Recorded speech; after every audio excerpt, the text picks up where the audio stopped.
പെട്ടിയും പാക്ക് ചെയ്ത് നമ്മൾ കോയമ്പേട് എത്തിയിട്ടുണ്ട്. ഇവിടെ നാട്ടിലേക്ക് പോവാണ്. ഈ വട്ടവും നമ്മൾ വണ്ണസാണ് ബുക്ക് ചെയ്തത്. ഇതാ പോകുന്നതിന് മുന്നേ എൻ്റെ കയ്യിൽ നിറച്ച് മൈലാഞ്ചി ഇട്ടതിൻ്റെ പോകുന്നത്. കാരണം ഞാൻ ഇവിടെ അമ്പലത്തിലൊക്കെ പോകുമല്ലോ. അപ്പോൾ പിന്നെ അവിടെ ഇല്ലാത്തതിൻ്റെ ബുദ്ധിമുട്ടിൽ മൈലാഞ്ചി ഇടാതെ പോകണ്ട എന്ന് പറഞ്ഞ് ഓൾറെഡി മൈലാഞ്ചിയൊക്കെ ഇട്ട് തന്നു. ഞങ്ങൾ അങ്ങോട്ടും ഇങ്ങോട്ടും ഓരോ കഥയൊക്കെ പറഞ്ഞ് ലഗേജ് അവിടെ താത്ത് വെച്ചിട്ട് ചായയും കുടിക്കാനായിട്ട് പോയി.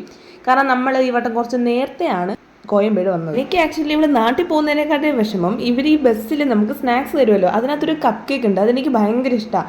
അതെനിക്ക് കിട്ടുന്നില്ലുള്ള വിഷമം മാത്രമേ ഉണ്ടായിരുന്നു. അങ്ങനെ ഞാൻ അവരോട് പെർമിഷനും ചോദിച്ചിട്ട് വണ്ടിക്കകത്ത് കയറി ഞാൻ ആ ബോക്സ് പറഞ്ഞ് അവിടെ ആ കപ്പ് കേക്ക് എടുത്തു. ആക്ച്വലി എനിക്ക് 2 ഫ്ലേവർ ഞാൻ കഴിച്ചിട്ടുണ്ട് 2 വട്ടം വന്നു പോയപ്പോൾ.